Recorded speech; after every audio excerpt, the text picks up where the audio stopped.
अबे चुप कर तिनके, झाड़ू के तिनके, जान भाई तेरा का साइज नहीं है, तेरा पतली ब्रो। ये सब भाई हिंदी जो है ना वो उर्दू से निकली है। हिंदी कोई असली लैंग्वेज थोड़ी है, देयर इज नो लैंग्वेज जैसे हिंदी। उर्दू ही लैंग्वेज है असली, जो आप बोलते हो वो भी उर्दू ही है। तो उर्दू बोलना शुरू कर दो उसको। हिंदी विंदी क्या ध्रुव भाई, आप कभी 17, 18, 19 साल के नहीं थे क्या यार? क्या आपको नहीं पता क्या ये क्या है? नन्हे क्या बन रहे हो ब्रो? ओके, मुद्दे पे आते हैं। इसकी बात हो रही थी, बहुत अरसे से लोग कह रहे हैं कि इसको भी देख लो। I don't think there is anything that's left to be said. I am like, are they saying anything that I haven't already said? अगर नहीं तो फिर like I am not trying to like just sit and watch a video just to watch it. Like come on guys, हम लोग थोड़े इससे तो बेहतर ही है ना इस चैनल पे कम से कम। But yeah I mean I will watch it if there is something interesting in it. Let's go and check out Dhruv's take on this. Samay Raina को मां बहन की भद्दी गालियां देते हुए कह रहे हैं कि औरतों की इज्जत करना सीख। रणवीर अलाबादिया को डेथ थ्रेट्स और गालियां देते वक्त कहा जा रहा है कि तू हमारी इज्जत करना सीख। रणवीर अलाबादिया को डेथ थ्रेट्स और इंस्टा पे वीडियो तेरा बाप डालेगा। इंस्टा पे तेरी कूल ऑडियंस है, उनको बता कि तेरी गई है दें कॉमेडी करने के लिए। कैसे लोग हैं यार? गालियां देते वक्त कहा जा रहा है कि तू हमारी संस्कृति Meanings about easy comedies are just not just slips of tongue. They reflect the culture you embody. They are disgusting. What message are you trying to communicate? Do you consider yourself humane? Humane. Just say it in Hindi, man. You don't have to speak English if you don't know how to speak it. That's not a word. That's not a sentence where the word humane belongs. Do you have any respect for your parents? Your sin can't be washed off with such an apology. You should be taught a lesson in such a way that you can't even see such questions in your dreams also. Please give him 90 days belt treatment for crossing his limits. Please ensure that he doesn't get bail easily. These people are savages, man. ये mob culture, ये lynching culture कितना easy है यार adopt, कितना आसान है ना ये। that's just ये जो लोग बड़े होते हैं ना इस तरह के अभी 9 सेकंड हुआ है and I'm so triggered already. 9 seconds in.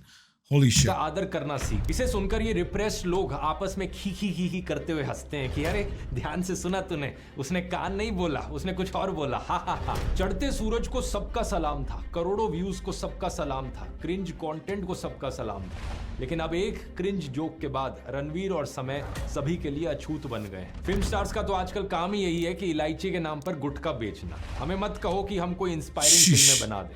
15 अगस्त और 26 जनवरी पर 2 ट्वीट कर देते हैं, वही बहुत है। उसके अलावा क्या हमने देश का ठेका उठा रखा है?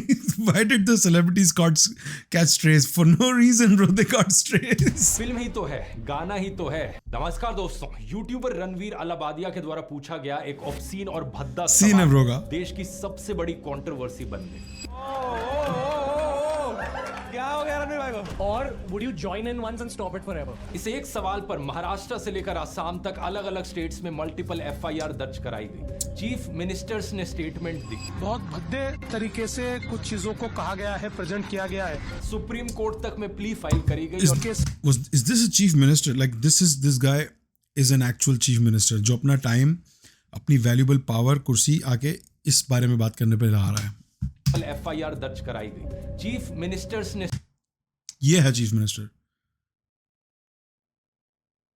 Oh, this is the original tweet, yeah, जो मैंने देखा था। स्टेटमेंट दी। बहुत भद्दे तरीके से कुछ चीजों को कहा गया है, प्रेजेंट किया गया है। सुप्रीम कोर्ट तक में प्ली फाइल करी गई और समय रायना का ये शो इंडियाज गॉट लेटेंट, इसके सारे एपिसोड्स यूट्यूब से हटा दिए गए। मीडिया में जो हंगामा मचाया जा रहा है वो If you're a member, you know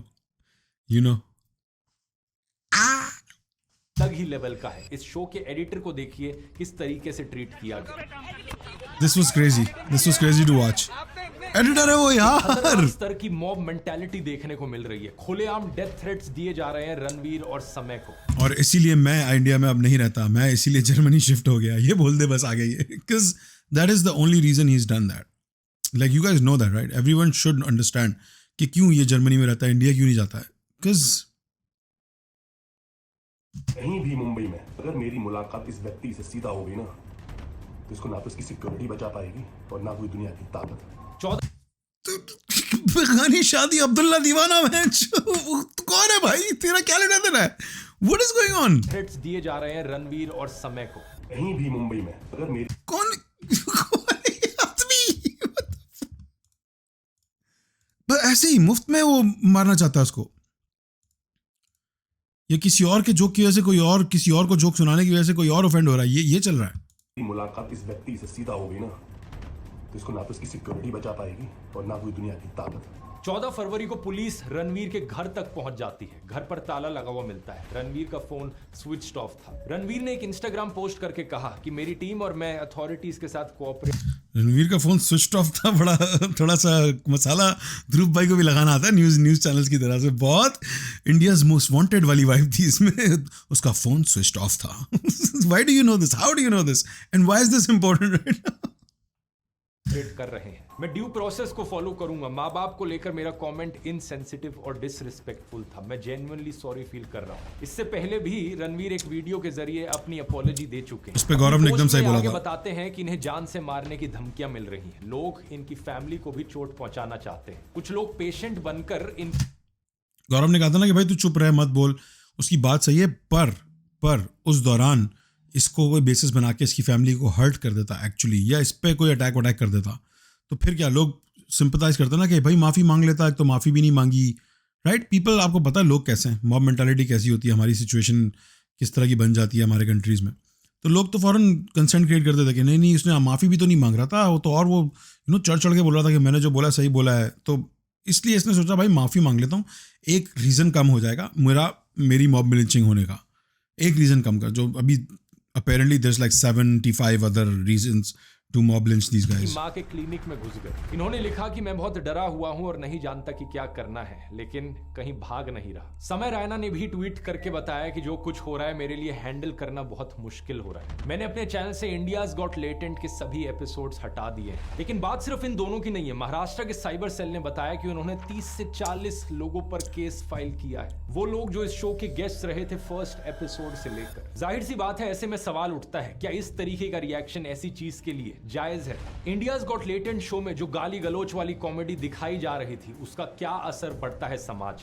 आइए समझते हैं आज के इस वीडियो में। अभी तक तो बहुत जेनेरिक बातें कर रहा है। जो लोग इस तरह की गाली गलोच वाली comedy, India's got latent show में दिखाई जाने वाली वल्गर कॉमेडी को सपोर्ट करते हैं, उनकी तरफ से सबसे बड़ा आर्ग्यूमेंट ये रहता है कि ये जोक्स ही तो हैं। मजाक को मजाक की तरह लो। अगर कोई इन्हें कॉल आउट करता है, कहता है कि इस तरीके के जोक्स नहीं करने चाहिए, तो ये जवाब देते हैं कि इतना वो क्यों बन रहे हो। इनफैक्ट जब अनुराग ठाकुर ने गोली मारो वाला स्लोगन दिया था, उस हेट स्पीच केस में जज ने भी यही कहा था कि इन्होंने तो स्माइल करते हुए बोला था, इसलिए चलता है। चलता है मजाक है, चलता है मजाक है, मजाक है मजाक। यही चीज लोग जसप्रीत का गाना है। कहते हैं जब मैं इस टाइप की फिल्मों को क्रिटिसाइज करता हूँ, अरे फिल्म ही तो है, क्या फर्क पड़ता है। गाने वाले कहते हैं कि गाना ही तो है, क्या फर्क पड़ता है। कॉमेडियंस कहते हैं कि जोक्स ही तो है, क्या फर्क पड़ता है। लेकिन सच्चाई ये है दोस्तों कि फर्क पड़ता है। कोई भी इंसान अपने एनवायरनमेंट का प्रोडक्ट होता है। इस चीज की बात मैंने अपने कई पुराने वीडियोस में भी करी है। ज्यादातर लोग, चाहे वो 18 साल से कम उम्र के हों या ज्यादा के हों, भाई समय कोई अपने एनवायरनमेंट का प्रोडक्ट नहीं है। उसका एनवायरनमेंट अगर आपको लगता है ऑनलाइन की दुनिया थी तो देन या ही इज अ प्रोडक्ट, पर उसके ना तो घर वाले ना उसके दोस्त कोई भी उस लेवल पे था नहीं। उसने सिर्फ ऑनलाइन चीज़ें देखी हैं, इंटरनेट पे सीखी हैं और उनको अपनाना सीखा है और उसको अपने हिसाब से प्रेजेंट करना सीखा है। तो ही is not a product of his environment, he is just a kid who wanted to do comedy like people did in America,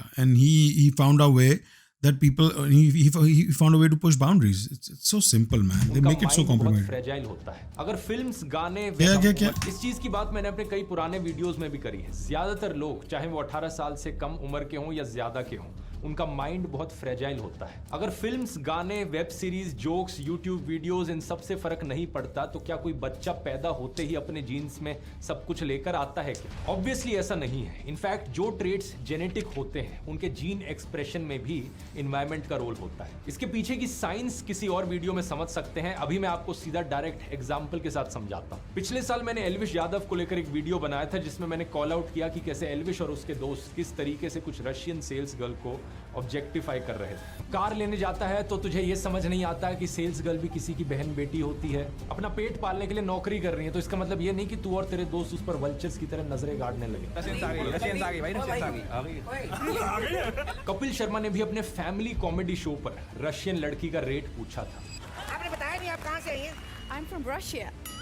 Russia? Yep. Russian? Yep. 15,000। ऐसी ही छिछोरापंती का एक और सैंपल देखिए।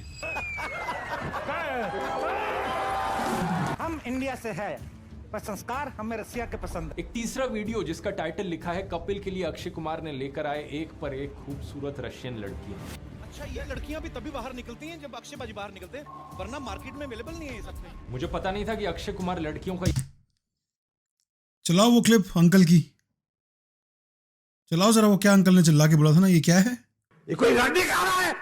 हर्ष गुजराल ने तो सारी हदें पार कर दी, इस चीज को अपना सिग्नेचर डायलॉग ही बना दिया। 6000 में रशियन मिल जाती है। 6000 रुपए में तो रशियन आ जाती है या 6000 में तो रशियन आ जाती। 50,000 का रूम ले रखा तुमने, सब कितनी रशियन आ जाती है उसमें। इन सब लोगों के चलते देखते ही देखते सोशल मीडिया पर इतने सारे कॉमेडी वीडियोस हो गए जिसमें 6000 रुपए में रशियन की बात कही गई, और इसकी वजह से रियल लाइफ इंपैक्ट क्या पड़ा ये देखिए। पुलिस को बुलाना जरा ना। नहीं ओह माय गुडनेस। तो क्या बोला, मैं सुना मैंने 6000 INR। Indian YouTuber Mithilesh backpacker अपनी पत्नी के साथ उदयपुर गए थे। उनकी पत्नी लीजा रशिया से है, साथ में उनका बच्चा भी था। कुछ आदमी उन्हें फॉलो कर रहे थे और फिर पास आकर यही चीज कहते हैं, 6000 रुपए। That's just shitty. मैं 6000 INR फैमिली के साथ जा रहा हूँ। अभी मैं फैमिली के साथ जा रहा हूँ, मेरी वाइफ रशियन है। 6000 INR। ये इकलौता ऐसा इंसिडेंट नहीं था। जरा ये देखिए, जहां कोई रशियन ब्लॉगर इंडियन लोगों के साथ बात करती है। मेरे पास एक सवाल है, आप रशियन लोगों के बारे में क्या सोचते हैं? रशियन 6000 रुपए। एक और रशियन कंटेंट क्रिएटर पोलिना, जिनकी Bro. इंडिया में शादी हुई है, उन्होंने भी लल्लन टॉप से बात करते हुए बताया, I mean, they're all trying to do it for the camera. Besides that one incident जहाँ उसकी फैमिली को जाते जाते बस ऑफ कैमरा कॉमेडी के चक्कर में उस लड़के ने बोला, पर बाकी सब कैमरे में बोल रहे हैं, उसको आप डिस्काउंट कर सकते हो कि वो भी फनी होने की कोशिश कर रहे हैं, जोक मारने की कोशिश कर रहे हैं। पर प्रूफ की बात 100% गलत नहीं है ब्रो, माइंड कल्चर बन जाता है, बिल्कुल सही बात है। We all been victim of this. अगर आप अपने भी पास्ट में सोचें तो बहुत सारी ऐसी चीज़ें जिसका आप भी इसी तरह, जस्ट क्योंकि इट्स फनी टू से, आपने भी उसको अपनी लाइफ का एक पार्ट बना लिया था। So that's he is right about that, he is right about उन्हें दैट। ऐसे 6000 रुपए वाले मैसेजेस और कमेंट्स आते हैं। कमेंट्स अच्छा नहीं, 6000 4000 बहुत ज्यादा comments, but I don't care. I mean ये लोग बोला 6000, लेकिन ये लोग के साथ 6000 नहीं। अब समझ में आया इस सो कॉल्ड डैंग कॉमेडी का क्या असर होता है। समय रैना का इंडियाज गॉट लेटेंट शो भी ऐसी ही गाली गलोच, अश्लीलता और बकवास से भरा हुआ था। रोस्ट के नाम पर एक दूसरे शो में औरत को कुतिया कहा जाता है। यार दे देना जोरावर को वो कुतिया, उसकी लाइफ में कोई कुतिया हो। अब इस शो के डैंग बट यार दैट्स डिफरेंट। वो उसने एक जोक लिखा है जिसमें मिस डायरेक्शन यूज किया गया है, उसमें बहुत सारे टेक्निकल एलिमेंट्स हैं जोक राइटिंग के। कुतिया पे प्ले ऑफ वर्ड किया गया, कुतिया, and then you know calling her a bitch, and it's all consensual. They consent to it, they write, they literally sign कि हाँ मैं इजाज़त देती हूँ, मेरे बारे में इस तरह की बात करो, मेरे साथ ये जोक्स मारो।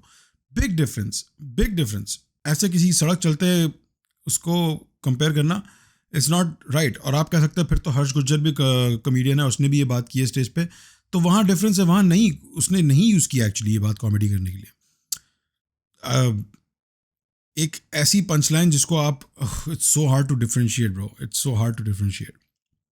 आई mean they would be right if someone uses the same logic to defend Harsh Gujral, they wouldn't be wrong. Even though I dislike the guy, but he is a comic, and his job is to go on stage and make people laugh. And this goes to prove कि even मुझे पसंद नहीं है अगर कोई comedian, उसका फिर भी हक बनता है to go on stage and say the jokes that he's thought of and that he has written, चाहे वो जितने भी घटिया jokes हों, उसका हक तो बनता है ब्रो, उसको रोका नहीं जा सकता और रोकना नहीं चाहिए। Yep.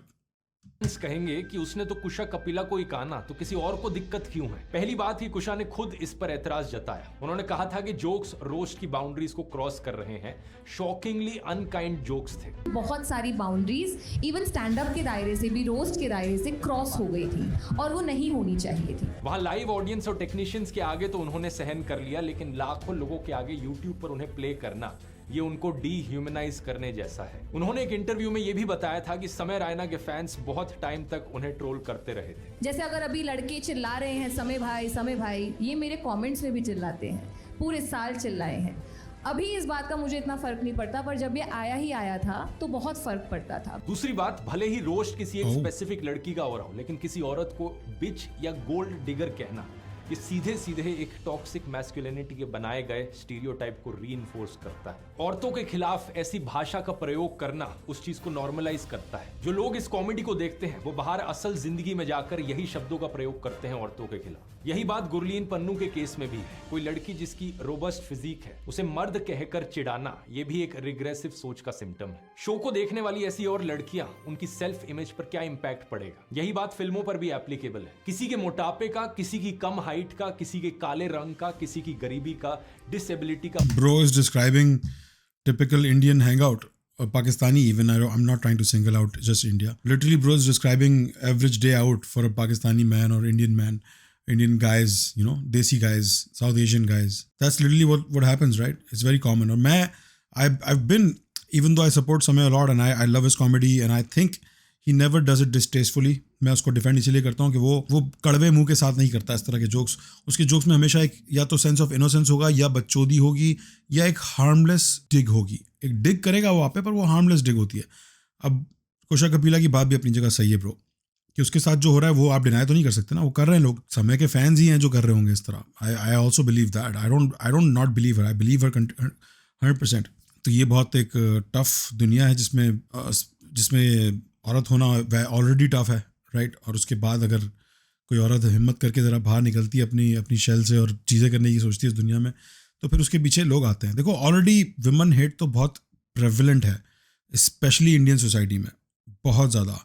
पाकिस्तानी सोसाइटी में उसको रिस्पेक्ट का हम नाम दे के करते वही हैं, पर जिस तरह की नफ़रत मैंने देखी है ना ब्रो देसी लोगों में, देसी इंसान मर्दों में, जब कोई औरत कुछ करना चाहती है, थोड़ा खुल के बाहर आना चाहती है अपने शल से, it is crazy to watch it happen bro. I swear. अब मैं देखता हूँ एज अ गाय, मैं देखता हूँ, आई am like that's crazy bro. It's like शुक्र करना तो नहीं चाहिए, पर आप ऊपर देख के शुक्र करते हो, लगा कि यार मुझे मतलब नहीं बनाया ऐसा, right. And that's so horrible. Like this is one of the 2 genders. It's literally 50% of other human beings. इंसानों का आधी जो क्वान्टिटी है वो औरतें हैं, और आप इतना बुरा उनकी लाइफ है। तो बात सही है यार, बात सही है। यहाँ गलती तो बनती है हमारे बॉय की भी, पर अगेन वो इंडस्ट्री की औरत है, यू नो, चलती फिरती लड़कियों को नहीं बोल रहा समय ऐसा, राइट।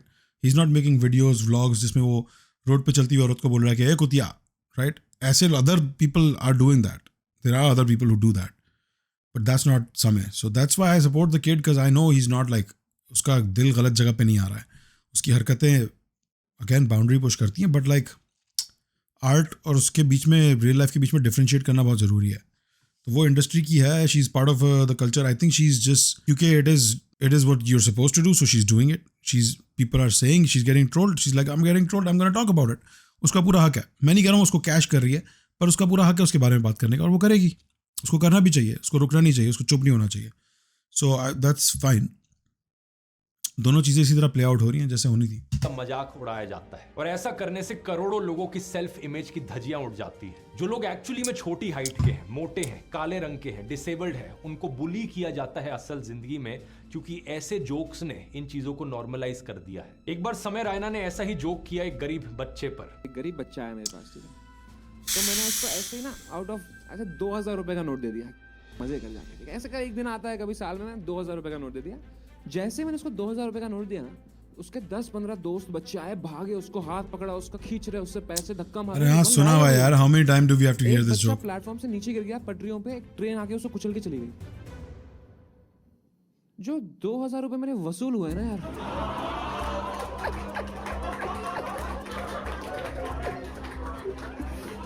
इट्स नॉट कि उस बच्चे पे ट्रेन चढ़ गई सच में, या उस विजुअल पे हंसी आ रही है किसी को। हंसी इस बात पे आ रही है कि कॉमेडियन कितना भूतनी वाला है, कितना बैंचोद है, कितना हराम ज़्यादा है। हंसी इस बात पे आ रही है कि तू कितना हरामी है, राइट। इट्स नॉट कि जोक कितना बुरा है या उस पर कोई नहीं हंस रहा है। लोग हंस इस बात कर रहे हैं कि तू कितना हरामी है, और वो हरामीपन वो स्टेज पे है, वो दिखाने के लिए है, वो एक एक्ट है, वो एक आर्ट है। असली में आई एम श्योर उसके सामने अगर बच्चे पे ट्रेन चढ़ जाएगी तो वो ये नहीं सोचेगा कि अरे यार मज़ा आ गया, right. he will if he's not a psychopath, you know, psychopaths don't feel those things, but if he's not, then he's not going to feel that, and if he is, then he's a mental patient.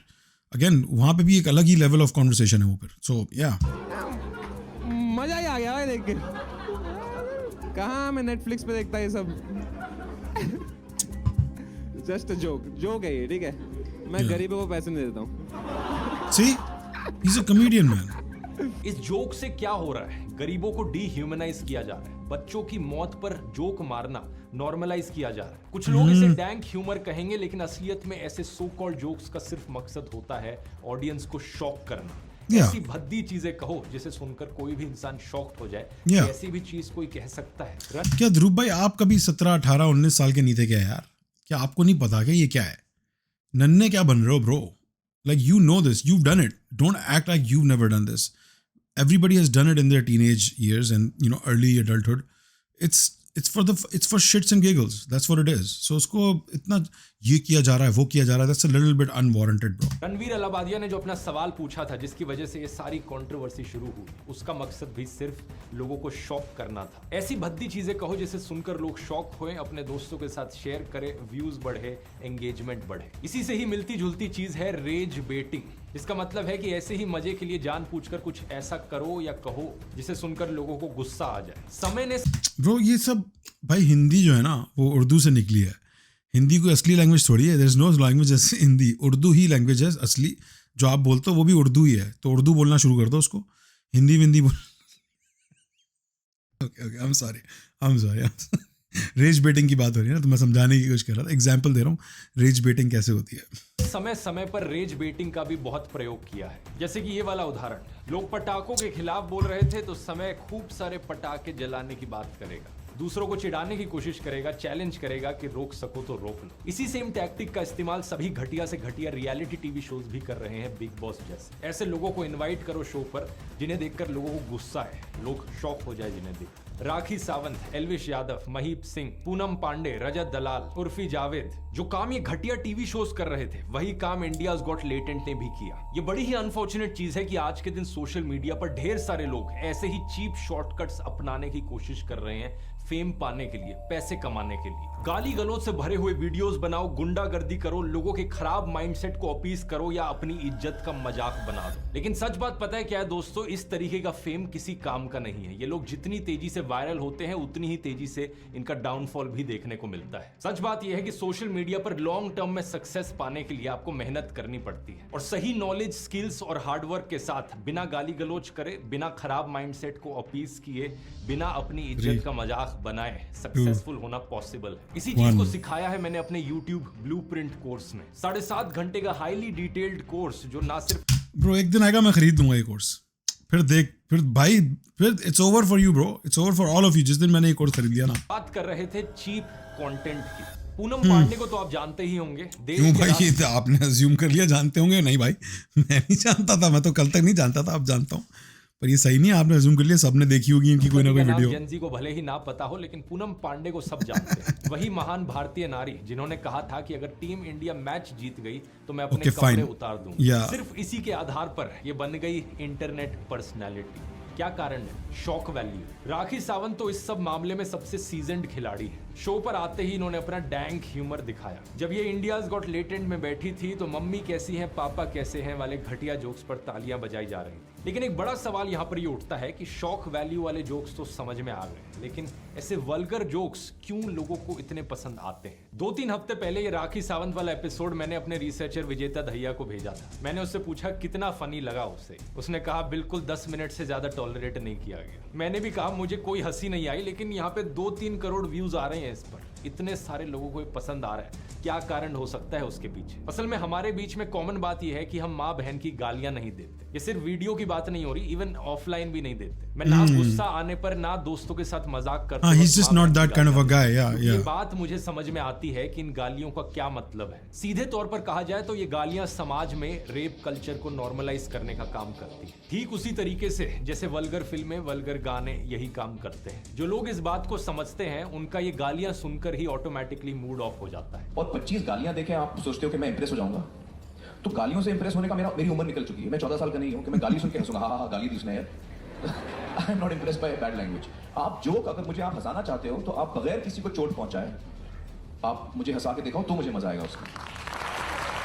Sure, yeah, don't punch down. चीज ये है कि समाज में ज्यादातर लोग इस बात को नहीं समझते। बाप बेटे को कहता है कि गाली मत देना और खुद गाली देता है। बेटे को लगता है कि माँ बाप के आगे गाली नहीं देनी, टीचर्स के आगे गाली नहीं देनी, लेकिन वैसे गाली देना गलत नहीं, क्योंकि वो यही गालियां अपने आसपास अपने माँ बाप को देते हुए सुन रहा है। सोशल मीडिया, फिल्में, वेब सीरीज, कॉमेडी, मीम्स, इन सब के द्वारा माहौल ऐसा बनाया जाता है कि अगर दोस्तों के आगे गाली नहीं दी तो फिर वो दोस्त ही क्या हुआ। गाली देना मर्दानगी वाली बात है, गाली देना कूल है, इसलिए लोग बड़े होकर यही सीखते हैं कि गुस्से में गाली देना तो जायज ही है। इस चीज का सीधा सीधा उदाहरण आप आज के दिन भी होते हुए देख सकते हैं, जो बहुत बड़ी बेवकूफी दिखाता है। राइट विंग ट्रोल्स समय रैना को माँ बहन की भद्दी गालियां देते हुए कह रहे हैं कि औरतों की इज्जत करना सीख। रणवीर अलाबादिया को डेथ थ्रेट्स और गालियां देते वक्त कहा जा रहा है कि तू हमारी संस्कृति का आदर करना सीख। क्या बात है सर, क्या बात है सर, क्या बात, ये बात है। इसी चीज से आपको पता चल जाना चाहिए कि समाज में गालियों को किस तरीके से देखा जाता है। गुस्से में गाली देना ठीक है, दोस्तों के बीच गाली देना ठीक है, लेकिन एक बैरियर सा बना हुआ है कि माँ बाप के आगे, टीचर्स के आगे गाली नहीं देनी,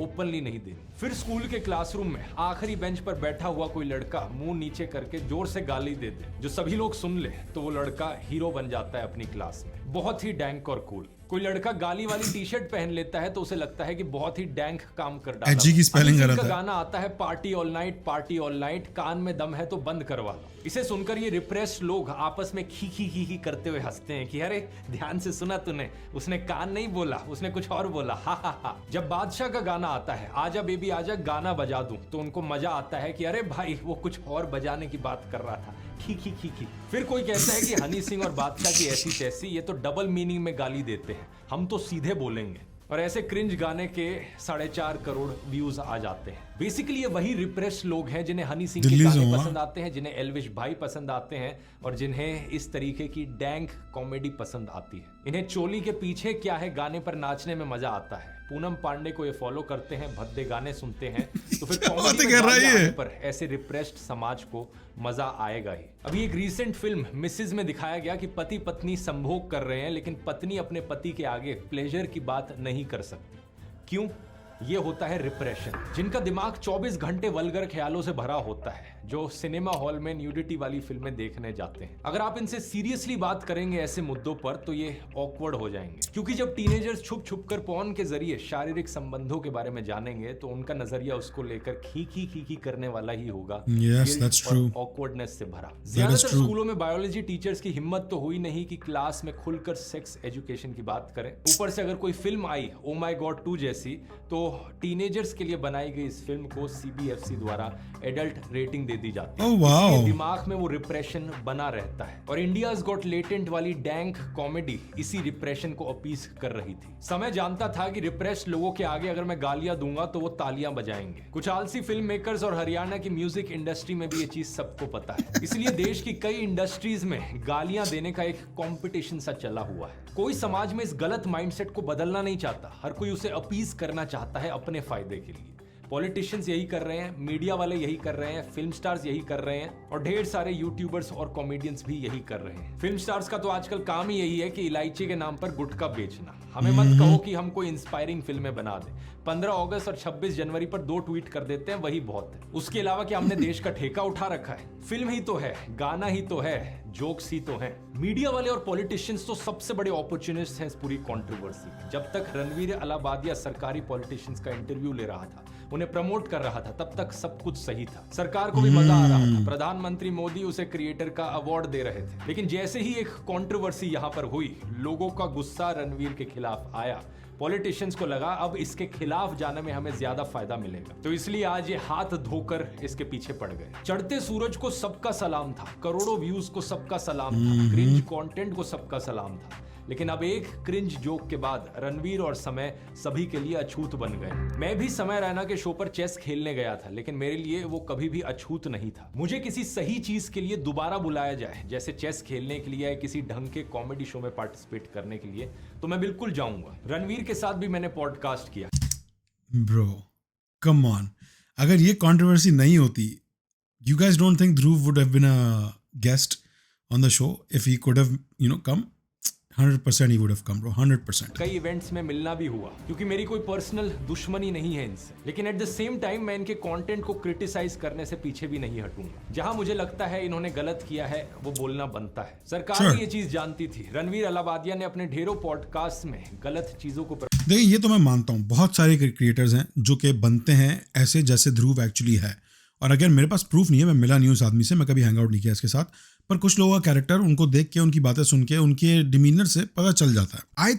I believe him when he says कि ये अपनी पर्सनल गैदरिंग्स में दोस्तों के साथ माँ बहन की गालियाँ नहीं देता है। I completely believe it. He is not that kind of a guy. I know that because I have friends like that. I also have friends जो खुल के गालियाँ देते हैं. I also have friends who have learned कि अब वो गालियाँ नहीं देनी है, क्योंकि अब बड़े हो गए हैं, अब समझ में आ रहा है कि अपनी बीवियाँ हैं, अपनी गर्लफ्रेंड्स हैं, अपनी बेटियाँ हैं, तो अब समझ में आ रहा है कि ये गालियों का जो कल्चर है वो कैसे उनकी लाइफ को बंद कर देता है, कि इनविजिबल बॉल के अंदर बंद करता रहता है उनकी लाइफ को। तो 100% अग्री करता हूँ मैं इस बात से। मैं खुद गिल्टी हूँ, मैं ये देता हूँ गालियाँ अक्सर, और मैं कोशिश मेरी ये होती है ऑटोमेटिकली अब मैं वर्ड्स जो है एक्चुअल वो ना बोलूँ, something that sounds like it, जैसे बीबी की वाइन्स करता है, राइट, पेंचो पेंचो ऐसे करके कुछ, क्योंकि वो एक इतनी बुरी हैबिट है बचपन से कि it's very hard to like find that satisfaction in any other word और in any other way, you know, we can only try as a human being, I try my best to not do it, but मैं इससे कोई, आई am not saying कि मैं पाक हूँ, मेरे अंदर भी ये नापाकी है, मैं भी गालियाँ देता हूँ, और मैं जितनी कोशिश कर लूँ निकल ही आती है कहीं ना कहीं एक दो दफ़ा, बट देन अगेन उस स्केल पे मैं अपने आप को बहुत सेफ जगह पे रखता हूँ compare to a lot of people that I know, a lot of people that I see online. और ये इसमें देहात और शहर की भी बात नहीं है, इसमें लिटरली जस्ट ऑपरेशन और यू नो ऑप्रेस्ड की बात है बेसिकली। अगर आपको इसकी एग्जांपल लेनी है तो आप विजय गाय की वीडियोस देखें। विजय गाय जो इंस्टाग्राम पे बहुत अच्छा कॉमेडियन स्किट्स बनाता है, वो कभी गालियाँ यूज़ नहीं करता, वो फुल देहात के बारे में चीज़ें बनाता है, उसने कभी गाली नहीं बकी है। तो गाली बगैर काम तो होता है, ये बात तो सच है। इस चैनल को अगर आप देख रहे हैं पिछले 6-7 सालों से, तो आपको भी पता है कि हमने स्टार्ट से बहुत कोशिश की है अपने आप को साफ़ सुथरा और सेंसर करने की और फैमिली फ्रेंडली रखने की, और हम आज भी करते हैं, ऐसी बात नहीं है, पर वक्त के साथ साथ थोड़ा सा आपको लिबर्टी मिलती भी है from your audience, and you know your audience has grown up also. So adults, consenting adults जो अपने साथ एक दूसरे के साथ मिलके बैठ के जो बात करना चाहें, उस पर किसी की रोक टोक नहीं होनी चाहिए। प्रमोट किया है। If you have toilets in the northern directions, just put a blue color tape around. If you have जानती थी ये हटूंगा, जहां मुझे लगता है इन्होंने गलत किया है वो बोलना बनता है। सरकार भी ये चीज जानती थी। रणवीर अलाहाबादिया ने अपने ढेरों पॉडकास्ट में गलत चीजों को प्रमोट किया है। If you have toilets in the northern direction, ये इसके पॉडकास्ट में हुआ है। Blue colour tape around the toilet seat. एक टॉयलेट सीट के चारों तरफ नीले रंग की टेप लगा दो। ईस्ट में है तो ग्रीन लगा दो, साउथ में है तो रेड लगा दो, और वेस्ट में है तो व्हाइट लगा दो। हो गया सोल्यूशन, कोई तोड़ फोड़ नहीं है। लेकिन अब हंसी आती है देखकर कि अर्नब गोस्वामी जैसे लोग रणवीर को कहते हैं कि रणवीर हिंदुइज्म को कमोडिफाई कर रहा है। And he has presented Hinduism in a way that he feels is sellable. क्यों अर्नब गोस्वामी, तुम्हारे गोदी मीडिया चैनल्स ने भी तो यही किया है कितने सालों से। कहीं ऐसा तो नहीं कि अर्नब तुम्हें इस बात से जलन है? यार आज तक ये आदमी कैसे किसी को मॉरली पुलिस कर सकता है? ये अर्नब इंसान जो है एक अजूबा नमूना आदमी जो है ये, like everyone knows he's such a fake person. International media knows, every scholar in the world at this point who goes on TV knows, every media pundit knows that this guy is such a scammer, faker. How does he still have respect in the industry is beyond me, bro. It's literally just because he peddles hate, तो जो bigots हैं वो उसको support करते हैं, इसलिए आज तक उसको भाई जॉब होती है, मैं मान लेता हूँ जॉब है एक ऐसे कंट्री में जहाँ फैशिज्म इतना बढ़ रहा है अभी, उधर उसके पास जॉब है to be the puppeteer, to be the puppet of the you know government, उसको जॉब मिली हुई है, पर रिस्पेक्ट नहीं मिलनी चाहिए। रिस्पेक्ट जो है वो आपके कंट्रोल में है, और respect is a one thing that you can actually hold back from these kind of people. Arnab हो गया है, दूसरे जो हैं इस्लामोफोबिया पेडल करते हैं, रोज़ माइनॉरिटी हेटरेट की बातें करते हैं, गवर्नमेंट की दी हुई लाइनें रिपीट करते हैं आपके लिए। ये इन लोगों को रिस्पेक्ट मिलती ना तो मेरा बड़ा दिल दुखता है देख के। ये रिस्पेक्ट नहीं मिलनी चाहिए। देखो इनके पास पावर होगी, पैसा होगा, सपोर्ट होगा, अमीरों में कनेक्शंस होंगे, पर आपके हाथ में जो कंट्रोल है वो रिस्पेक्ट का है, वो आपको यूज करना चाहिए, उसको एक्सरसाइज करना चाहिए। जिस रिग्रेसिव माइंडसेट को अपीस करके तुम टीआरपी बटोरते थे, उसी रिग्रेसिव माइंडसेट को अपीस करके रणवीर व्यूज बटोर रहा है। कुछ लोग इस कंट्रोवर्सी के बाद मीडिया से सवाल कर रहे हैं, क्या मीडिया के पास और कोई असली मुद्दा नहीं बचा जिसके बारे में वो बात कर सके? क्या यही एक मुद्दा रह गया है? मैं यहाँ पर पूछना चाहूंगा कि आखिरी बार कब इस मीडिया ने जनता के मुद्दे उठाए थे? कभी ये बिग बॉस का अपडेट दे रहे थे, तो कभी IIT बाबा का प्रोग्राम चला रखा था। लेकिन जरा लुक देखिए, बहुत चेंज्ड लुक में बाबा नजर आ रहे हैं। उससे पहले अभिनव बाबा की तहकीकात बिठाई हुई थी। मुझे फर्क नहीं पड़ता कि जमाना क्या कहता है। आखिर कब इन्होंने हसदेव निकोबार जंगल के ऊपर खतरे की बात करी? कब इन्होंने आदिवासियों या दलितों के मुद्दे उठाए हैं? कितने मीडिया चैनल हैं जो किसान नेता जगजीत सिंह के आमरण अनशन और उनकी डिमांड्स की बात कर रहे हैं? शायद ये खबर भी आपने सुनी ना हो। मणिपुर इतनी खराब हालत में है, 2 साल हो गए हैं इस बात। जिस दिन ये कंट्रोवर्सी उठी उसी दिन मणिपुर के चीफ मिनिस्टर ने रिजाइन किया था। अच्छा, टॉपिक से अब हम थोड़ा भटक रहे हैं यहाँ पर, असली मुद्दे पर वापस आए। जो भद्दी और गाली गलोच वाली कॉमेडी है, क्या है सोल्यूशन यहाँ पर?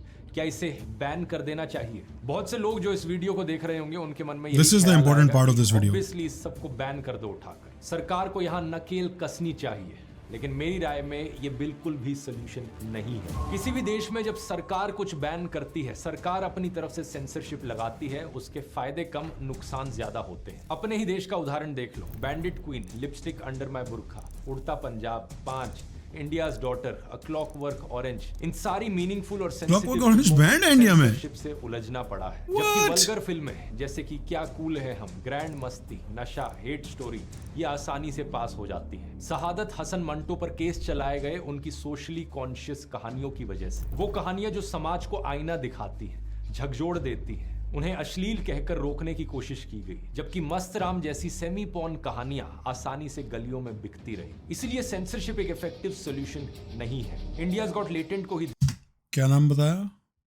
मस्त राम। ओके, देखिए, वो तो अभी इस जोक पर बवाल हो गया, लेकिन इससे पहले dark, dank, uncensored, unfiltered cringe fest तो इतने टाइम से चल ही रहा था। यहाँ सेल्फ सेंसरशिप, अपने कॉन्शियंस का सेंसरशिप, अपने जमीर का सेंसरशिप, ये एक बेहतर सोल्यूशन है। यहाँ प्रॉब्लम ये है कि व्यूज और पैसे की होड़ में, यही बात संदीप शर्मा ने भी तो बोली थी ना यार। सुन लो ना उसकी बात। वेटरन आदमी इंडस्ट्री का, सही बोल रहा है, गलत नहीं बोल रहा है। कुछ लोग उसको बोल रहे हैं कि आप जेलसी की वजह से ये वो होगी, भाई होगा, ह्यूमन है वो, इंसान है, उसको हो भी रहा हो फील, पर उसकी बात में वो गलत बात नहीं है, उसकी बात एकदम सही बोल रहा है वो, कि भाई सेल्फ सेंसरशिप करना सीखो, अपनी फ्रेटर्निटी की फिक्र करना सीखो, अपने आसपास जो तुम्हारे फेलो कोलीग्स हैं उनकी फिक्र करो थोड़ी सी। हर जगह बाउंड्री ब्रेक करना किसी के लिए मुश्किल काम है क्या संदीप किसी कॉलेज शो में जाके नहीं बोल सकता माचो बेंचो ये सब? He can do dark shit too, but he doesn't do it because he knows it's gonna ruin future. He understands society, so I get it man, I get it. बहुत से लोगों का जमीर मर चुका होता है। ऐसे में प्रॉब्लम यह है कि व्यूज और पैसे की होड़ में बहुत से लोगों का जमीर मर चुका होता है। ऐसे में दूसरों लोगों द्वारा कॉल आउट किया जाना एक बेहतरीन तरीका है, जो लीगल है, डेमोक्रेटिक है और कॉन्स्टिट्यूशनल है। बिल्कुल सही बात है। करने वालों को भी अपनी फ्रीडम ऑफ एक्सप्रेशन है और ये होना भी चाहिए। पिछले एक वीडियो में मैंने बॉयकॉट कॉल्स का भी समर्थन किया था और अब भी करता हूँ। ये एक डेमोक्रेटिक तरीका है अपने विरोध को दर्शाने का, यानी कि लोग प्रोएक्टिवली बोले किसी चीज के खिलाफ, बॉयकॉट करने की मांग उठाए, लेकिन बैन नहीं। बॉयकॉट और बैन में बहुत बड़ा फर्क है। बहुत बड़ा फर्क है। आप अपनी तरफ से उस चीज को देखना बंद कर रहे हो और अपने दोस्तों को और बाकी लोगों को कह रहे हो कि वो भी ये कर दे, लेकिन बैन का मतलब है कि कोई भी उस चीज को ना देख पाए। कोई भी बॉयकॉट की मांग बैन में नहीं बदलनी चाहिए। और एक और चीज यहाँ पर कहनी बनती है कि किसी को कॉल आउट करने का मतलब ये नहीं होता कि आप उन्हें गंदी गालियां देने लग जाओ, डेथ थ्रेट। कॉल आउट का हिंदी वर्जन तो बताओ, तभी तो लोग समझ नहीं पा रहे हैं। रणवीर और समय के खिलाफ कोई उन्हें फांसी चढ़ाने की बात करता है तो कोई उन्हें सीधे तौर पर धमकी देता है। तत्काल इसका मुंबई सरकार एनकाउंटर करे। ऐसे अपराधी और देशद्रोही आतंकवादी मानसिकता के व्यक्ति को भारत देश के अंदर रहने का कोई भी अधिकार नहीं है। ऐसा पहले भी देखने को मिला है, विजिलेंटीज द्वारा स्टेज पर चढ़कर किसी कॉमेडियन का गला पकड़ लेना, डीएम में गालियां देना या थ्रेट्स देना, थिएटर में तोड़फोड़ कर देना, ये सारी चीजें मुनव्वर को मैन हैंडल किया था। हैं, इन्हें रोका जाना चाहिए और स्ट्रिक्ट एक्शन होना चाहिए इनके खिलाफ। इनफैक्ट हमारी सरकार और पुलिस के लिए ये बहुत बेइज्जती वाली बात है कि क्या हो रहा है आज देश में। आखिर कितना बड़ा गुनाह किया है रणवीर और समय ने? क्या उन्हें डेथ थ्रेट्स देना, उन्हें मारने की धमकी देना उससे बड़ा गुनाह नहीं है क्या? कहा जाता है कि कानून सबके लिए बराबर होता है, लेकिन यहाँ पर सीधे तौर पर देखने को मिल रहा है कि देश में कोई रूल ऑफ लॉ नहीं है। सरकार रैंडमली जिसे चाहे उसे टारगेट करती है, उसके पीछे पड़ जाती है। खुद ही सोचकर देखो, क्या अश्लील जोक्स मारना बड़ा गुनाह है या फिर किसी को जान से मारने की धमकी देना ये ज्यादा बड़ा गुनाह है? सरकार की मर्जी हो तो रेपिस्ट को भी माफी दे दी जाती है, मालाएं चढ़ाई जाती हैं रेपिस्ट को, इलेक्शन से पहले रेपिस्ट जेल से बाहर आ जाते हैं पॉलिटिकल कैंपेनिंग। सरकार ने लॉ एंड ऑर्डर का मजाक बनाकर रख दिया है। कोई भी किसी को जान से मारने की सोशल मीडिया पर धमकी देता है, कुछ नहीं होता। क्रिमिनल्स को बिग बॉस में जगह मिलती है, कुछ नहीं होता। लेकिन रणवीर के एक अश्लील जोक मारने पर पुलिस उसके पीछे ही पड़ जाती है। क्या मैसेज पहुंच रहा है यहाँ पर देश की जनता को? यहाँ मजेदार बात यह है कि समय रैना को लेफ्ट से कैंसिल होने का डर सताता था। उसने 2022 में एक ट्वीट किया था, लेफ्ट विंग से कैंसिल होने का डर वो वजह है जिसके चलते इंडियन कॉमेडी सीन में एंड्रयू, जिमी, डेव, रिकी जैसे कॉमिक्स नहीं है। चिंता मत करो, मैं यहाँ हूँ इसे बदलने के लिए। असल में उसने अबॉर्शन को लेकर एक जोक किया था, लोगों ने कमेंट्स में उसे क्रिटिसाइज किया तो उसने लोगों को मां की गाली दी। The Quint and Firstpost जैसे कमेंट मत करो, मैं यहाँ हूँ क्या तो What was the joke? बदलने के लिए। असल में उसने अबॉर्शन को लेकर एक जोक परसों मैंने आधा घंटा सोच के मेरी गर्लफ्रेंड पर एक फनी ट्वीट लिखा था, उसको पसंद नहीं आया तो उसने डिलीट करवा दिया। कल जब मैं अबॉर्शन करवाने बोलूँ तो मत बोलना माय बॉडी में। अब वर्डिंग बहुत पुअर है, चॉक फैक्टर के पीछे भागा ये दोबारा, इसमें वर्डिंग पुअर है। It's a good premise, he could have done something better with it tastefully, he didn't do it tastefully, है ना। वो पॉइंट्स माइनस कर सकते हो पर इसको इस पे डेथ थ्रेट्स नहीं बनती हैं। किया था, लोगों ने कमेंट्स में उसे क्रिटिसाइज किया तो Damn, that is a comedic low even for you समय भाई, कोई बात नहीं, happens to the best of them. It's a very fair response I feel like, बहुत अच्छा response दिया है बंदे ने, there's no hate in that response. मुझे आई नहीं है और अबॉर्शन के ओपिनियन देना है। I'm sure you think going down on someone means उनके पैर छूना है। इस कॉमेडी कर ले तू हर जगह पे। Come on, you can do better. तेरी माँ ने भी एक ट्वीट डिलीट करवाना चाहे थे तेरे पापा से। अबे भाई क्या हो गया समय, seriously bro? Shit, bro was giving in to his intrusive thoughts. Eesh. Maybe it was just a rough night, man. माँ की गाली दी। The Quint and Firstpost जैसे मीडिया पोर्टल्स ने उस पर आर्टिकल लिखे तो एक पॉडकास्ट में उसने इनका मजाक उड़ाया। आर्टिकल आ गए, ये क्विंट विंट पिंट, तो मैं उससे सीख लिया कुछ। तो मैंने ये सीखा कि भाई बोलना किसी को। लेकिन उम्मीद है कि अब समय को समझ आ गया होगा कि लेफ्ट विंग का कॉल आउट करना, आर्टिकल लिखना बेहतर है या राइट विंग के द्वारा सीधा पुलिस इनकाउंटर किए जाने की सिफारिश। एक आखिरी सवाल यहाँ पर मैं और आंसर हंसना नहीं चाहिए पर सही बात है, जिनसे ये डर रहा था वो इसको तंग जरूर कर सकते थे, बट वो उसके घर पे आके घुस के उसको फांसी पे चढ़ाने की बात नहीं करते। That's why a lot of people say कि यार you should listen to the voice on the right. ओ भाई, मैं राइट की आवाज़ सुनूं या बात सुनूं जब उनमें एक थोड़ी सी डिसेंसी, मोरालिटी हो, थोड़ी एथिकल बाउंड्रीज हो। राइट वो बोलते, लेफ्ट बोल रहा है कि भाई हमें फ्री हेल्थ केयर दे दो, हमें गरीबों को मुफ्त का खाना दे दो। राइट कह रहा है कि नहीं, अपनी मेहनत करो और अपनी मेहनत से पैसे कमाओ। बिल्कुल। और अगर कोई ऐसा इंसान आपकी सोसाइटी में आके घर ले जो आपके जैसा नहीं है तो उसको वहाँ से हटा दो, या कंट्री से जितने भी हमसे अलग हैं उनको। तो अगर एक साइड हिटलर से प्यार करती है और दूसरी साइड सिर्फ कह रही है कि भाई खाना दे दो गरीबों को, भूखा नहीं सोने दो किसी को, किस साइड को आप अच्छा समझोगे अपनी नज़रों में? दोनों में जितने भी जुतियापे हों, I am not gonna pick the side जो एथनिक क्लेंजिंग की ग्लोरिफिकेशन करती है, जो एथनो स्टेट्स की बातें करते हैं, जो ये मैं कभी मर के भी उन लोगों को सपोर्ट नहीं कर सकता, क्योंकि मैं आता हूँ एक ऐसी बैकग्राउंड से जो कि हर जगह, हर पहलू पे अपने लाइफ के माइनॉरिटी में ही रहा है। पाकिस्तान में भी मैं एथनिसिटी से भी माइनॉरिटी था, लोकेलिटी से भी माइनॉरिटी था, पॉइंट ऑफ व्यू से तो बहुत ज़्यादा बड़ी माइनॉरिटी में था। I've rarely met people who are on the same level of thought processes or critical thinking that I am. It's a very close group of like 4 or 5 people. So, and it's a population of 300 million. So that's what I'm trying to explain to you guys. When it comes to choosing, I think the nicest person on the left is much nicer than the nicest person on the right. And the worst person on the right is much worse than the worst person on the left. दोनों में अच्छे बुरे लोग हैं, पर दोनों की अच्छाई और बुराई के जो लेवल्स हैं ना, वो सोचने वाली चीज़ है थोड़ी। अगेन, अगर आप राइट विंगर अपने आप को समझते हैं, please don't take offence, you might be a great guy, but if you believe in values like कि एक राष्ट्र हमारा मुस्लिम नेशन होना चाहिए और यहाँ पे किसी और के लिए जगह नहीं होनी चाहिए और इनको निकालो यहाँ से बाहर, ये घुसपैठिए हैं, ये इस तरह के हैं, ये आउटसाइडर्स हैं, ये फॉरेनर्स हैं। अगर आप अदरिंग वाली लैंग्वेज में बिलीव रखते हैं, ग्रुपिंग में इस तरह की, तो आपको you either need to open your eyes a little bit more, थोड़ा जूम आउट करने की ज़रूरत है आपको लाइफ में, राइट? थोड़ा सा ऊपर से देखने की ज़रूरत है कि हो क्या रहा है, हम सब हैं कौन, हम सब जो क्रीचर्स हैं, इंसान हैं, हम लोग क्यों हैं, क्या हो रहा है, क्या व्हाट इज़ गोइंग ऑन, आपको क्या बताया जा रहा है, आप कैसे जो सोच रहे हो वो क्यों सोच रहे हो, तो आपको थोड़ी सी इंट्रोस्पेक्शन की ज़रूरत है। जाने की सिफारिश। एक आखिरी सवाल यहाँ पर मैं और आंसर करना चाहूँगा, जो शायद आप में से कुछ लोगों के मन में आ रहा हो, जो भी अभी तक मैंने आपको वीडियो में बताया कि ये कॉमेडी नहीं करनी, किसी के मोटे होने का मजाक नहीं उड़ाना, किसी के गंजे होने का मजाक नहीं उड़ाना, औरतों पर मजाक नहीं बनाना, डिसेबिलिटी का मजाक नहीं बनाना। तो आप में से कुछ लोग शायद सोच रहे हो कि अबे चुप कर तिनके, झाड़ू के तिनके, जान भाई तेरा का साइज नहीं है, तेरा पतली कमर, पतला बदन, पतला ही उम्र तेरी। आखिर कॉमेडी फिर किस पर की जाए। यहाँ पर मैं आपको बताना चाहूंगा एक बड़ी सिंपल सी डिस्टिंक्शन होती है कॉमेडी में पंचिंग अप और पंचिंग डाउन के बीच में। अब कॉमेडी करते वक्त किस चीज का मजाक बना रहे हो? जो लोग आपसे नीचे हैं उन्हें और नीचे दबा रहे हो, या फिर जो आपसे पावरफुल लोग हैं ऊपर की तरफ जो सोशल नॉर्म्स बने बनाए हैं एक समाज में, उनका मजाक बनाते हो, उन्हें क्रिटिसाइज करते हो। ये सेकंड कैटेगरी का एक इंसान नहीं मिलेगा आपको रेडिट इंडिया पे। रेडिट इंडिया मीम्स में एक इंसान सेकंड कैटेगरी का नजर नहीं आएगा। कांड पड़ती है अनोनिमसली ऑनलाइन अपने से पावरफुल लोगों को रोस्ट करने में। कैसा इन्फ्लुएंस है ये, कैसा ब्रेन वॉश है यार ये।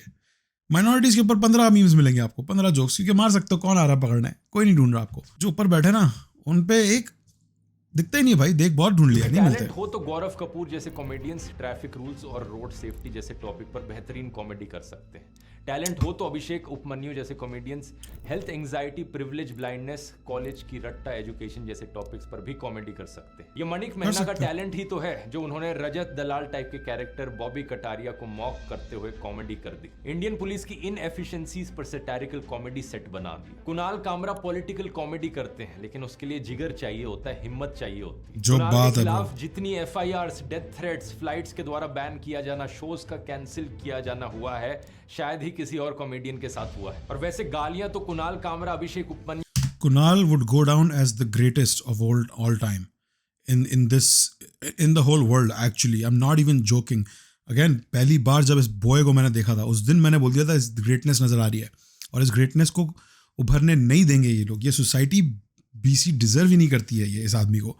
उसी दिन बोल दिया था और लगा, टाइम लगा, पर वो प्रेडिक्शन भी सही हुई और बहुत मेरा दिल दुखता है आज भी उस प्रेडिक्शन के सही होने पे। वो नहीं होनी चाहिए थी। वो दुआ तो मेरी यही थी कि पर सच्चाई तो हम सबको पता है। पर जब by the end of it, जब व्हेन द डस्ट सेटल्स, आज से 50 साल बाद, 60 साल बाद जब सब कुछ देखा जाएगा ना, तो उसमें मैं बता रहा हूँ कुणाल कमरा का नाम एक बहुत बड़ी पोजीशन पे होगा कॉमेडियंस की फ्रेटर्निटी में। इसने जो कदम लिए, इसने जो मेहनत की, इसने जो रिस्क लिए, उसकी वजह से बहुत सारे लोग आगे जाके उसका फ़ायदा उठा रहे होंगे।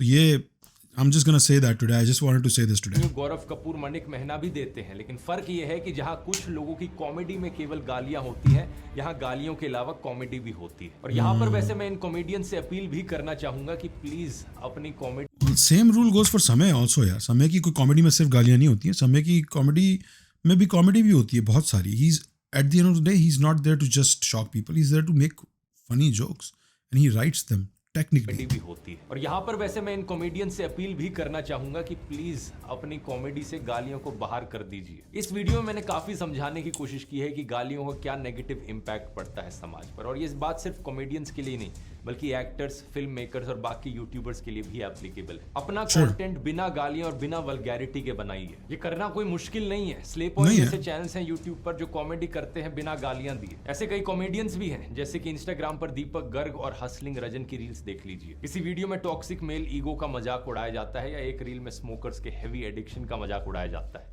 किसी वीडियो में सैड फिशिंग का मजाक उड़ाया जाता है, तो कभी लोगों की सैडिस्टिक आदत का मजाक उड़ाया जाता है। कॉमेडी के टॉपिक्स की कभी कमी नहीं होगी, क्योंकि ये चॉइस हमेशा कॉमेडियन के पास। विजय शाउट आउट विजय। तुम क्लासिस्ट जोक मारोगे या किसी के क्लासिस्ट होने का मजाक उड़ाओगे? तुम कास्टिस्ट जोक मारोगे या तुम कास्टिज्म का मजाक उड़ाओगे? तुम पंच डाउन करोगे या पंच अप करोगे? मैं चाहता हूं कि सभी क्रिएटर्स अपने कंटेंट को लेकर थोड़ा सेल्फ रिफ्लेक्ट करें और सोचें उनके कंटेंट का समाज पर और देश पर क्या इम्पैक्ट पड़ता है। और ये रिस्पॉन्सिबिलिटी सिर्फ कंटेंट क्रिएटर्स की नहीं है बल्कि आपकी भी है एज एन ऑडियंस। आप भी अपना कंटेंट ध्यान से चुनें। आपका दिमाग कोई डस्टबिन नहीं है, अपने दिमाग की इज्जत करें। उम्मीद करता हूं ये वीडियो आपको इन्फॉर्मेटिव लगा। पहला इंडियन है जिसकी मुझसे इज्जत सुन के मुझे क्रिंज नहीं हुआ वरना I just can handle it. Just the way you guys use the Z as J is just it's always been problematic to me and don't worry, मैं इंडियंस को सिंगल आउट नहीं कर रहा हूँ। मेरी अपनी दादी ऐसे बात करती थी। पूरी लाइफ उन्होंने जोहेब को जोहेब बोला है, ज को ज बोलती आई है, इसीलिए एक पर्सनल मेरा इससे आंकड़ा है। आप अपने आप को इतना इंपॉर्टेंट मत समझे। लगा होगा वैसे इस गालियों के टॉपिक पहली बार किसी के मुंह से सही लग रहा है। जा सकती है साइंटिफिक स्टडीज और रिसर्च पेपर्स क्या कहते हैं। अगर आप और डिटेल्ड वीडियो देखना चाहते हो तो कमेंट्स में लिखकर बता सकते हैं। अभी के लिए यूट्यूबर कोर्स को डाउनलोड करने का लिंक नीचे डिस्क्रिप्शन में मिल जाएगा। और Okay, excellent video. As always, he makes great videos and he gives a lot of insights. अच्छी research हुई भी होती है videos की. There's a lot of things to learn in the video. So I appreciate them so much. I don't know, a lot of people are like, oh ये ऐसा ये वैसा। उसको भी बहुत बुरी गालियाँ दे रहे थे मेरे comments में members. और उनका पूरा हक है ये करने का, उनको भी कुछ चीज़ें पता है इसकी जो नहीं पसंद होंगी उनको, and I am sure he is done mistakes in his life, he is done things that you will be like अबे साले हमको पागल बना रहा था, आई एम श्योर। पर इस वीडियो के अगर लेंस में देखें, इस वीडियो के बाउंड्रीज़ के अंदर रख के देखें, तो he did make some excellent points. कहीं कहीं लग रहा था कि he was trying to moral police a little bit, and then थोड़ा सा कंट्रोलिंग वो भी नज़र आया, एक रेट्रिक कि ऐसे नहीं करो, ऐसे करो, ऐसे नहीं करो, ऐसे करो। देखो यही डिफरेंस है जब ये मेंशन करता है ना 18 साल से कम उम्र और थोड़ी सी ज़्यादा 25 साल से कम उम्र कह लो, या 21 साल से कम उम्र बच्चे जो होते हैं उनके लिए इस तरह की रिस्ट्रिक्शंस आ जाएँ तो मुझे कोई प्रॉब्लम नहीं है उससे, I am okay with it. Young impressionable minds होते हैं, उनको उनका एनवायरनमेंट साफ़ सुथरा रखना ही is the better strategy for the greater good, right. पर once you are an adult, उसके बाद किसी को हक नहीं है ब्रो कि आपको बताए कि आप क्या कर रहे हो, क्या सुन रहे हो, क्या देख रहे हो, क्या खा रहे हो, क्या पहन रहे हो, क्या पी रहे हो, किसके साथ उठ रहे हो, बैठ रहे हो, किससे बातें कर रहे हो, क्या बातें कर रहे हो, किसी का हक नहीं है ब्रो। क्योंकि मैं भी इक्वली उतना ही इंसान हूँ जितना तू है भाई। तू चाहे किसी मुल्क का प्रेसिडेंट हो, चाहे किसी सुप्रीम कोर्ट का जज हो, चाहे किसी आर्मी का जनरल हो, तुझे उतना ही हक है इस दुनिया में, तेरी उतनी ही कैपेसिटी है उस दुनिया में जितनी मेरी है एज अ ह्यूमन बींग। ऊपर वाले ने, अल्लाह ने, भगवान ने, जिसने भी हमको बनाया है, यूनिवर्स ने, एवोल्यूशन ने, जिसने भी हमको क्रिएट किया, created the same way with some good things and some bad things. कुछ गुड क्वालिटीज, कुछ बैड क्वालिटीज सब में फैली हुई हैं। हर कोई 100 out of 100 है, कोई मैथ में अच्छा है तो कोई इंग्लिश में, सिंपली पुट, राइट। तो कोई और अडल्ट मुझ अडल्ट को आके बताए कि तुम ये नहीं बोल सकते, ये नहीं देख सकते, यहाँ नहीं जा सकते, ये नहीं कर सकते, गलती भी मत करना भाई, ऐसी गलती भी मत करना अगर अपने आप से थोड़ा प्यार है तो। क्योंकि मैं तो नहीं सुनने वाला, तो मुझे रोकने की कोशिश करोगे तो फिर मैं लड़ूंगा भी उसके लिए। तो ये तो हर किसी को लड़ना चाहिए, आपको लड़ना चाहिए। अगर आप एक अडल्ट हैं और आपको कोई कुछ करने से रोक रहा है, कंट्रोल करने की कोशिश कर रहा है कि आप कैसे करोगे कुछ, उसकी बुंड फाड़ दो जाके भाई, उसकी बुंड फाड़ दो। आपके पास पूरा लाइसेंस होना चाहिए, that's your freedom. Very common sense based laws हैं ये for human beings above everything else before, right. Spirituality, religion, faith systems, belief systems, सबसे पहले आप इंसान हो, जो कि सॉलिड प्रूफ है मेरे पास। बाकी किसी चीज़ का प्रूफ नहीं है मेरे पास, वो सब आपके बोलने पे मैं मान रहा हूँ। आप बोल रहे हो मैं मुस्लिम हूँ तो मैं मान रहा हूँ मैं मुस्लिम, आप बोल रहे हो कि आप क्रिश्चियन हो तो मैं मान रहा हूँ उसको। आपको बोलने की ज़रूरत नहीं है कि आप इंसान हो, I can see it, I know it, it's a fact for me. तो उसकी रिस्पेक्ट सबसे पहले ज़रूरी है, और वो एक अडल्ट आदमी दूसरे अडल्ट आदमी को नहीं बता सकता क्या करना है इस दुनिया में। अगर आप एक अडल्ट हो और आपको कोई और अडल्ट बता रहा है क्या करना है, तो आप बहुत ही पैथेटिक लाइफ जी रहे हो। Shame on you man, grow a fucking spine. Other than that, that's my basic message for this video and everything that's been said in this video. I agree with 80%, 90% of the video. There are some points that I don't agree with, and I've expressed my views about them. What do you guys think? What do you guys think of Dhruv's take on this? This was a very intelligent take on it. I appreciate everybody who was recommending this. मज़ा आया देखने में, समझ में आया थोड़ा। आप लोगों को क्या लगता है? I'm very excited for the comments. I want to see what you guys say in the comments. So let's see.